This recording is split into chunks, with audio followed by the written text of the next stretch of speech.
बोलो आती कि नहीं आती? आती है ना 12 महीने। 12 महीने शिवरात्रि आती है। कैलेंडर पर एक गोला बनाकर रख देना कि हमको ये शिवरात्रि आई है, हर महीने की शिवरात्रि तुम्हारे ध्यान में रहेगी। एक पारिजात का पुष्प, हार श्रृंगार का पुष्प, एक अगर देवाधिदेव महादेव को आपने चढ़ाना चालू कर दिया, समर्पित करना प्रारंभ कर दिया, तो आपको पीछे पलट कर देखने की जरूरत नहीं पड़ेगी, महादेव हाथ पकड़ के रहता। पारिजात का पुष्प शिव को समर्पित कर रखिएगा।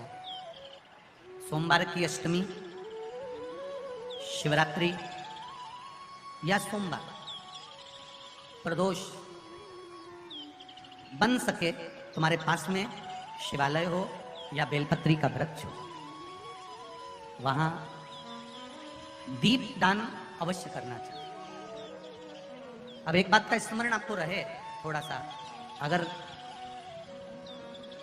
किसी कामना के वश अगर हम दीप लगा रहे हैं या हमारे मन में कोई भाव उत्पन्न है और हम बाबा से कहना चाहते हैं कि बाबा मेरा ये कार्य है आप पूर्ण करिएगा, तो फिर शिव मंदिर में भी लंबी बाती का दीप आप प्रदोष या सोमवार की अष्टमी या सोमवार या आप शिवरात्रि को बाबा से निवेदन कर लगा सकते हैं। हाँ, विशेष जब कोई एक बहुत बड़ी बात हो और आपके कार्य में कहीं अटकल हो रही हो, तो एक ही दीप में 2 बाती, शिव और शक्ति, लंबी बाती बनाई शिव और शक्ति के नाम से, 2 बाती एक साथ एक दीप में भी लगा सकते हैं। पर कब?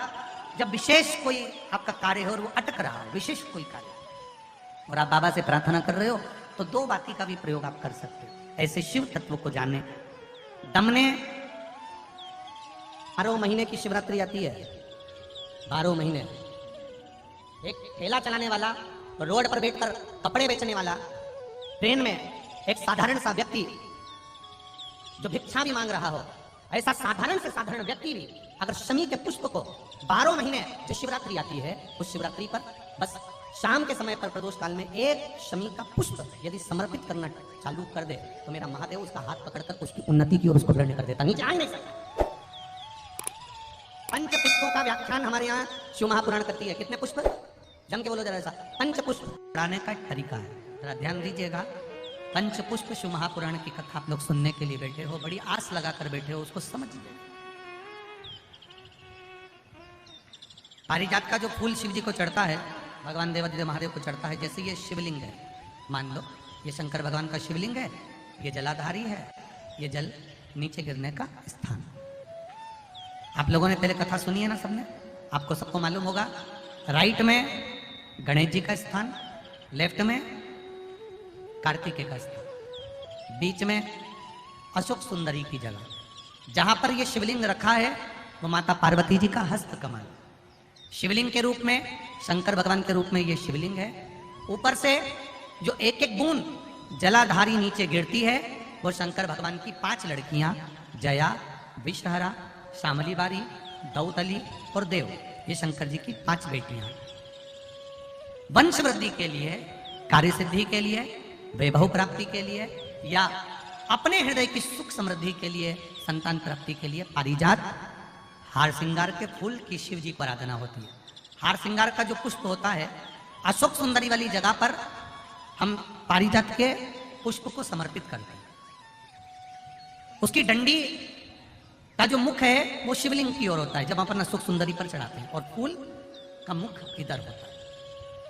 वापिस उसी पारिजात के पुष्प को उठाकर हम माता पार्वती जी के हस्त कमल पर, जो गोल हस्त कमल है, वहां समर्पित करते हैं।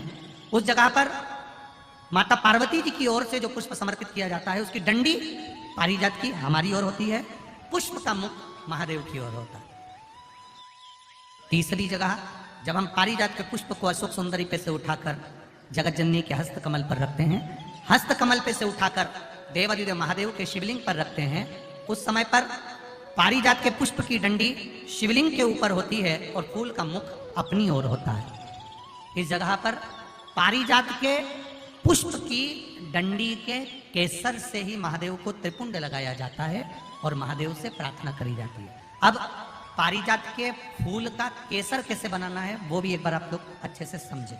जैसे मान लो अभी पारिजात का तो फूल यहाँ पर नहीं है, पर आप टीवी पर दर्शन कर रहे होंगे। पारिजात पुष्प की जो पीछे की डंडी होती है, फूल फिर और की डंडी को तोड़कर उसको रख दिया जाता है। उसको धूप में नहीं सुखाते, केवल घर में उसको कटोरी में या थाली में रख दो, वो धीरे धीरे सूख जाएगा। सूखने के बाद उसको पीस लो, पीस कर उसका चंदन तैयार हो जाएगा पारिजात फूल की उस डंडी का। और जिस समय वंश के लिए, सिद्धि के लिए, कार्य सिद्धि के लिए या वैभव प्राप्ति के लिए हम पारिजात का पुष्प देवादिदेव महादेव को समर्पित करते हैं, उस समय किसी को पानी में घोलकर देवादिदेव महादेव को जब आप लगाएंगे तो जैसे केसर घुलती है, केसर का जैसे कलर होता है, केसर जैसी सुगंध करती है, वैसे की वैसे ही ये पारिजात की जो डंडी आप लोगों ने सुखाई है, वही डंडी का जो चंदन बनाया है, शिव जी को लेपन करा है, उस समय पर अपने हृदय की बात आपने जो देवादिदेव महादेव को कही है, बस वही सुगंध हमारे जीवन में आना प्रारंभ हो जाती है। वो पारिजात हार श्रृंगार। अब जरा ध्यान दीजिएगा, हार श्रृंगार के पुष्प, पारिजात का जो पुष्प है, सोमवार की अष्टमी पड़ने पर यदि हम देवादिदेव महादेव की पारिजात के फूल से आराधना करते हैं, स्मरण करते हैं, तो उसका फल भी हमें अधिक प्राप्त होगा। पारिजात का हम तो यहाँ तक कहेंगे, अगर आपके यहाँ हार श्रृंगार का पेड़ लगा हो, पारिजात का पुष्प यदि आपके यहाँ होता हो, रात को खिलता है, सवेरे मिलता है, ऐसा पारिजात का अगर वृक्ष आपके यहाँ लगा हो तो प्रयास करना। 12 महीने शिवरात्रि आती है, बोलो आती कि नहीं आती? आती है ना 12 महीने शिवरात्रि आती है। कैलेंडर पर एक गोला बनाकर रख देना कि हमको ये शिवरात्रि आई है, हर महीने की शिवरात्रि तुम्हारे ध्यान में रहेगी। एक पारिजात का पुष्प, हार श्रृंगार का पुष्प, एक अगर देवादिदेव महादेव को आपने चढ़ाना चालू कर दिया, समर्पित करना प्रारंभ कर दिया, तो आपको पीछे पलट कर देखने की जरूरत नहीं पड़ेगी, महादेव हाथ पकड़ के रहेगा। पारिजात का पुष्प शिव को समर्पित। शिवरात्रि की प्रदोष काल में यानी शाम के समय यदि आप यह सब पुष्प अर्पित करते हैं तो आपकी मनोकामना अवश्य पूर्ण होगी। इन पुष्पों को, जो कि पंच पुष्प शिव महापुराण में वर्णन किया गया था गुरुजी द्वारा, गुरुजी ने शिवरात्रि के दिन चढ़ाने का महत्व बताया है, जो कि इस वीडियो के माध्यम से आपको ज्ञात किया गया है। हर हर महादेव। श्री शिवाय नमस्तुभ्यम।